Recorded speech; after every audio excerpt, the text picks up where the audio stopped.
de Samsung, une médiation pour Vivaldi. On a bien hâte, allez-y. Bonjour à tous.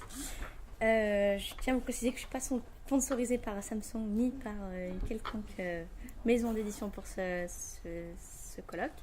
Donc, je vous propose d'étudier le fond sonore du nouveau spot publicitaire de Samsung qui parle de Galaxy S4.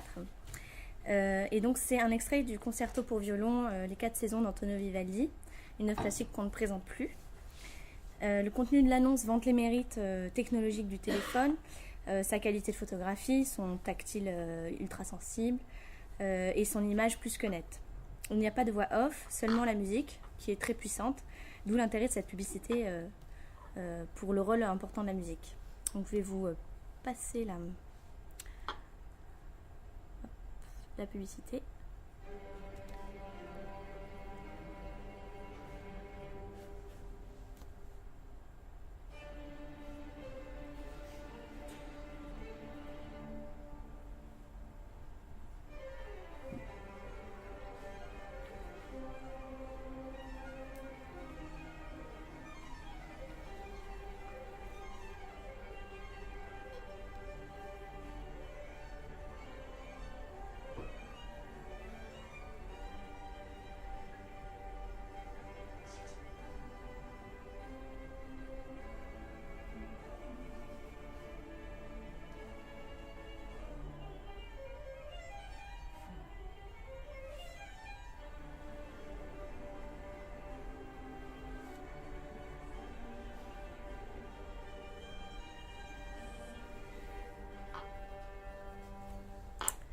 Voilà. Alors, pourquoi les 4 saisons de Samsung, une médiation pour Vivaldi? Pourquoi on parle de médiation? Donc, considérons tout d'abord que la musique de Vivaldi dans cette publicité est une reproduction de la version originale, puisque c'est une version enregistrée, fixée mécaniquement, et qui reproduit l'intention et l'idée du compositeur. Cette reproduction si particulière, elle se situe dans un contexte qui est aussi, lui, particulier et qui n'est pas sans conséquence et qui agit sur l'œuvre elle-même de Vivaldi. C'est pourquoi la reproduction en tant que telle est considérée comme une médiation puisqu'elle agit, elle transporte l'œuvre originale dans un contexte, dans le temps, dans d'autres formes, etc. Alors lorsqu'il y a médiation, il y a circulation. Aujourd'hui, j'aimerais me pencher sur un point en particulier. Puisqu'il y a transport et transformation de la musique originale, est-ce que celle-ci est altérée ? Est-ce qu'elle a toujours le statut d'œuvre d'art et est-ce que la reproduction comme médiation modifie-t-elle la notion même de l'art dans cette musique? Donc, nous verrons ça en 2 points. Premièrement, à travers la question de l'authenticité de l'original, la fameuse aura, et puis à travers la question du statut artistique de l'œuvre. Et avant cela, on va poser les bases sur la reproduction comme médiation et situer un petit peu le contexte dans lequel l'œuvre est utilisée. Les 4 saisons, donc c'est une pièce musicale d'Antonio Vivaldi, un compositeur italien du XVIIe, XVIIIe siècle, qui a créé cette pièce environ 1720, on n'a pas vraiment de date précise, et qui a été éditée pour la première fois en 1725 à Amsterdam. Elle est constituée de 4 concertos pour violon, interprétés pour la première fois en 1728 à Londres et à Paris. Les premiers enregistrements ont été faits en 1939 et puis en 2010 on comptait environ 1000 versions différentes depuis le premier enregistrement. Alors la médiation, qu'est-ce qu'une médiation? Donc pour analyser plus en détail ce que c'est et ce qu'elle implique, je m'appuie beaucoup sur les idées d'Antoine Aignan, qui est l'un des seuls auteurs à les évoquer dans le cadre musical. Pour l'auteur, donc la musique constitue l'art même de la médiation. Son objet est immatériel, alors pour le rendre tangible et le faire apparaître dans une performance, elle s'accompagne d'outils de médiation qui sont les instruments, les hommes, les lieux, les dispositifs, les partitions et les supports. Et c'est ce qui constitue sa théorie de la médiation. L'interaction de ces médiations entre elles permet de comprendre la musique, parce qu'elle la fixe dans la matière, on vient de le dire. On peut la voir, on peut la toucher et l'écouter. Ces médiations participent alors à un mouvement de la musique. La notion de temporalité est ici importante. La musique de Vivaldi subit un transport dans le temps. Cette musique ancienne est utilisée dans le présent, non seulement dans notre époque, mais aussi dans une certaine modernité. Et le fait d'écouter une musique ancienne passe non seulement par son exécution, mais aussi par son écoute, qui permet de faire vivre celle-ci, car elle la fait ressentir, elle est corporelle. Elle redonne donc une présence au passé. Les nouvelles technologies ont dans un sens donné une nouvelle vie à ces musiques, permettant leur écoute plus accessible. Alors, le contexte de diffusion, la publicité qu'on vient de voir est destinée à être diffusée à la télévision et puis aussi sur Internet. On peut la voir sur Internet. Donc, on a une virtualisation de la musique à laquelle on enlève le caractère performatif qui lui est propre. Mais ce contexte de diffusion et de distribution n'a pas pour but premier de diffuser la musique, mais de diffuser un message publicitaire. Cette reproduction est considérée comme un support parce qu'elle vient soutenir un produit destiné à la consommation. Utilisée dans le cadre d'une communication, elle transite par une sorte d'intermédiaire médiatique. Antoine Aignon relève l'importance des médias dans la connaissance de la musique. Ils influencent la consommation de la musique et agissent sur la demande. Et les publicitaires utilisent très souvent la musique classique qui fait passer beaucoup de messages et parfois les airs sont revisités, modifiés, ce qui peut dénaturer l'original. Et aussi, ces transformations peuvent amener le spectateur à se questionner et à bousculer un peu ses représentations. Alors, donc l'aura dans tout cela. Pourquoi on parle d'aura ? Parce qu'à toute œuvre d'art s'associe une originalité, une authenticité qui est très subjective. Et la question est de savoir si l'authenticité de l'original est toujours présente dans la reproduction de Vivaldi. Beaucoup d'auteurs se sont penchés sur la question et on va voir quelques points de vue. Donc l'un des plus radicaux, on l'a déjà vu, c'est Walter Benjamin, qui affirme qu'il y a une perte de l'aura lors de la copie mécanique d'un original. Il nous dit « À la plus parfaite production, il manquera toujours une chose, le Inc et Nunc de l'œuvre d'art, l'unicité de son existence au lieu où elle se trouve. Le Inc et Nunc de l'origine constitue ce qu'on appelle son authenticité. Tout ce qui relève de l'authenticité échappe à la production, et bien entendu, pas seulement à la reproduction technique. En revanche, pour Antoine Aignon, l'aura qui existe dans l'original ne se perd pas dans la multiplication, mais au contraire, l'authenticité et l'originalité de l'œuvre d'art conditionnent ses reproductions. Il nous dit « L'exemple de la musique le montre très clairement. Au départ, il y a répétition infinie, les standards, les canevas, les schémas et leurs variations, puis viennent les œuvres. » Autre point de vue, c'est cette fois-ci celui de Erwin Panofsky, qui considère que l'aura est non pas dans l'original, mais dans l'intention de l'auteur. Il nous dit « Un bon disque pour gramophone est bon, non pas dans la mesure où il me fait croire que Caruso chante dans la pièce d'à côté, mais dans la mesure où il me communique l'intention musicale de son chant. »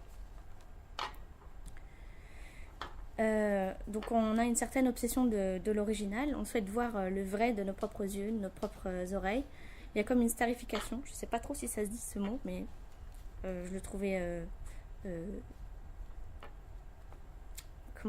pertinent. On va être au plus près de la vérité. On recherche cette sensation d'authenticité.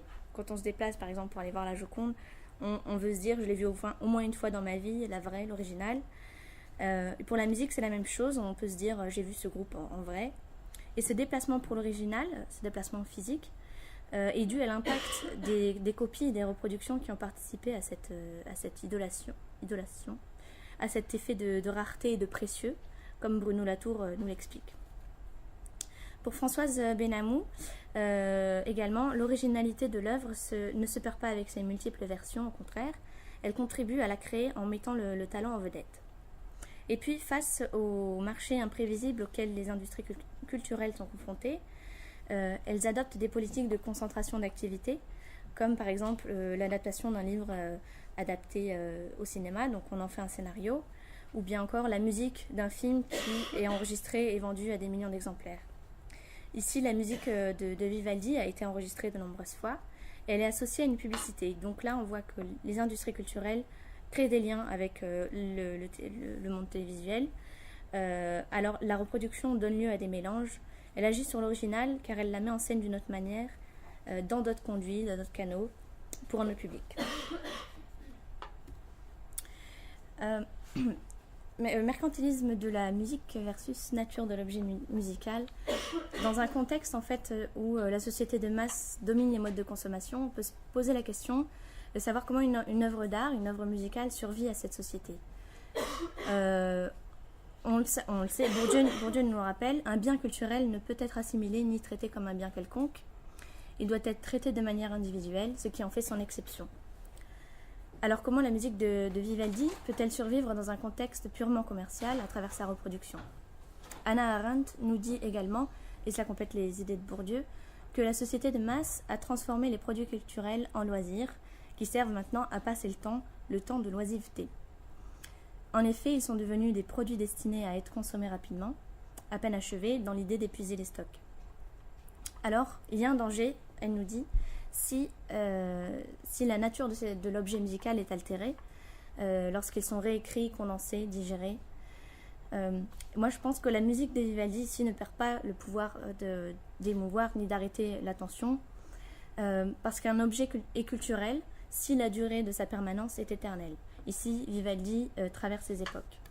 Hannah Arendt nous dit « Seul ce qui dure à travers les siècles peut finalement revendiquer d'être un objet culturel ». Pour conclure, on a différentes réactions, je pense, quand on visionne cette publicité. Soit la publicité nous a permis de connaître la musique, alors cette musique est assimilée à la publicité. À chaque fois qu'on l'entendra, elle nous fera penser à la publicité. Ou soit on connaît déjà la musique, alors toutes nos émotions liées à celle-ci elles ressurgissent, ainsi que nos avis sur l'utilisation de cette musique à des fins autres qu'esthétiques. Alors, est-ce qu'elle est toujours considérée comme une œuvre d'art à travers cette reproduction ?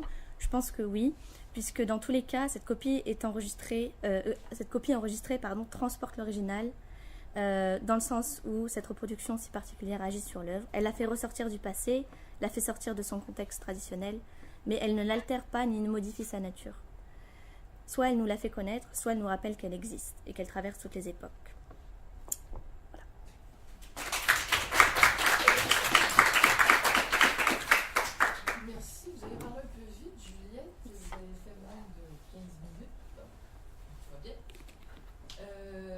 Commentaire de ma part, votre raisonnement se tient parfaitement, ça marche, mais je me demande pourquoi vous utilisez le terme reproduction pour parler de cet enregistrement des 4 saisons de Vivaldi, enfin de l'une des saisons, c'est laquelle déjà ?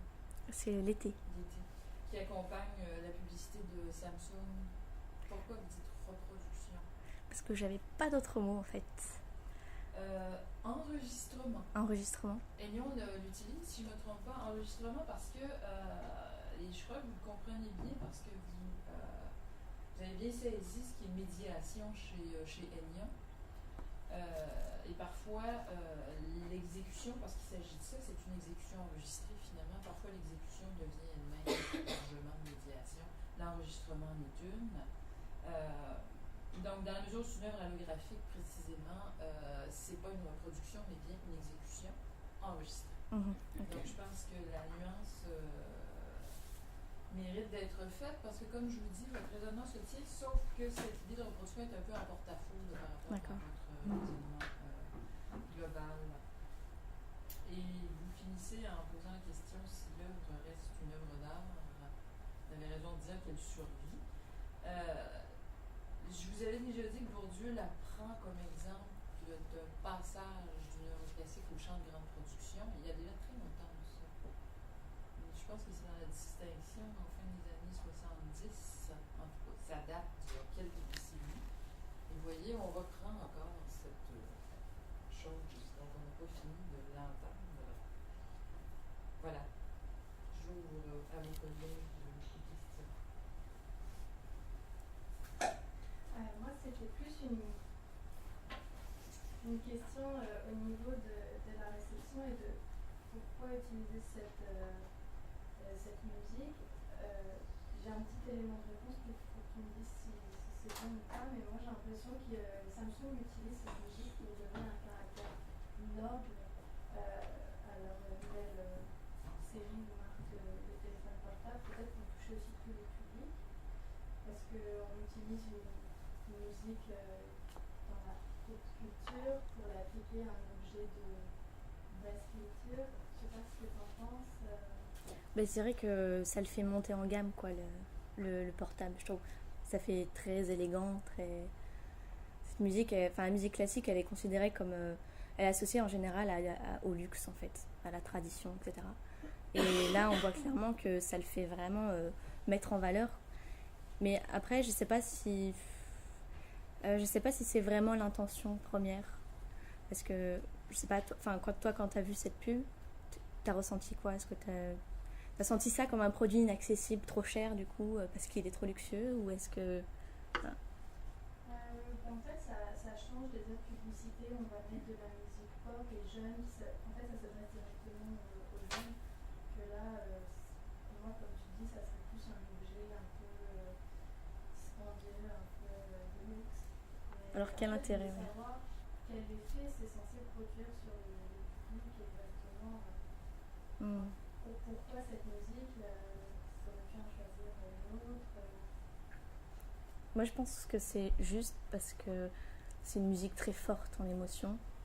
Et là, vu qu'on zoome vraiment sur le portable, vraiment en détail, etc., je pense que c'est juste pour nous faire émotionner un peu. Mais pas tant pour le monter en gamme, parce que quel intérêt finalement si tu... Enfin, je sais pas. C'est une supposition, je sais pas du tout. Je me suis pas penchée sur la question. C'est une très belle question.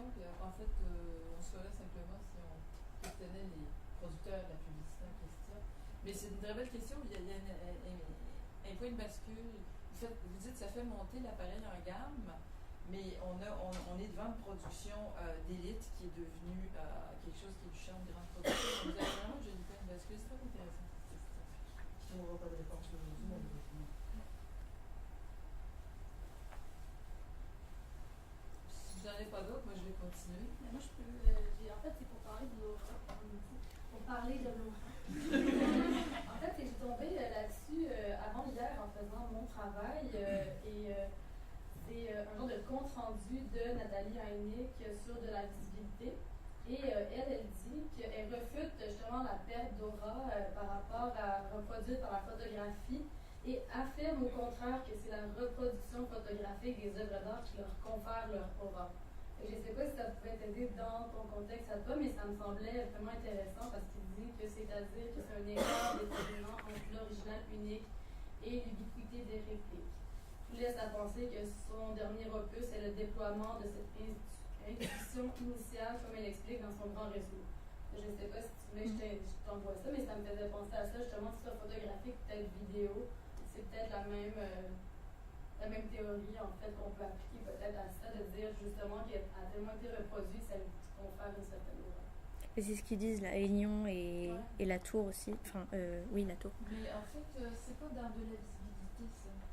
C'est dans un texte de 1983. C'est ça qui est impressionnant. Elle le dit ça se trouve en ligne maintenant. Un texte qui s'appelle Laura Walter de Ménil. Elle l'a probablement repris dans autre chose parce qu'elle passe son temps à se féliciter. Mais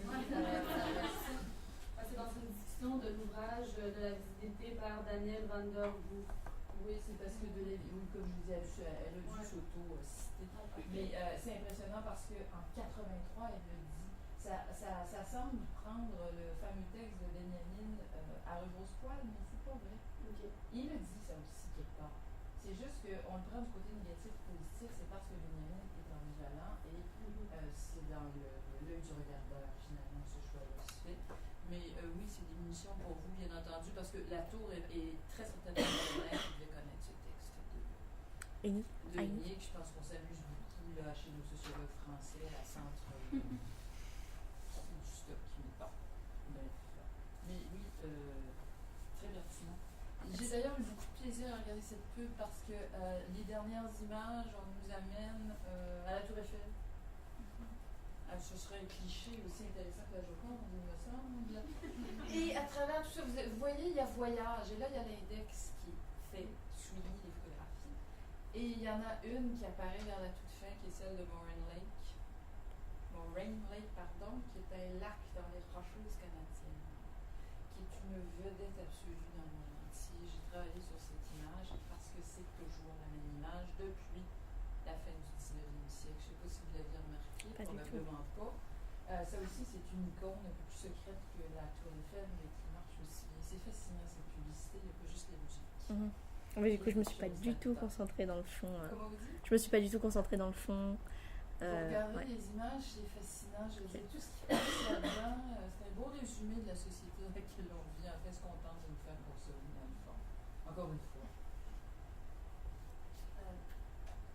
Pour revenir, tu parlais du fait que ça rende le produit plus noble.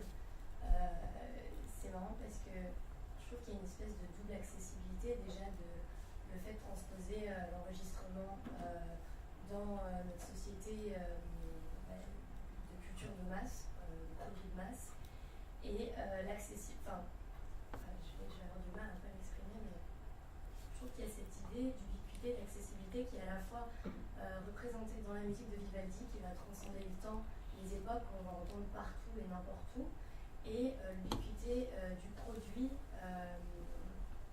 dans le sens où, voilà, comme on l'a vu avec l'index, on peut tout faire avec, on peut aller partout, il y a plein de lieux qui sont représentés. J'ai l'impression que voilà, on essaie de lier un peu les deux et que voilà, qu'il y a un lien à faire en tout cas avec cette... en tout cas, le choix de cette chanson pour ce produit est vraiment pas anodin. J'avais pas vu les choses comme ça, mais... je trouve que... Et puis même, ça me fait penser à... Je sais plus quel est le nom de ce tableau, mais très connu, je crois que c'est... Il y a l'index qui touche l'autre index. Excusez-moi, j'en ai... Vous voyez, c'est une image qui est quand même très frappante. Et à la fin, il y a ce slogan où ça met Samsung, c'est la vie. Enfin, je trouve que c'est bon, c'est tiré par les cheveux, mais il y a cette espèce de lien, d'accessibilité, d'ubiquité qui est assez parlant, je trouve. Cette culture digitale. Ouais. C'est pas les digits, c'est pas les 0 et les 1, c'est l'index. On s'arrête là. Merci beaucoup.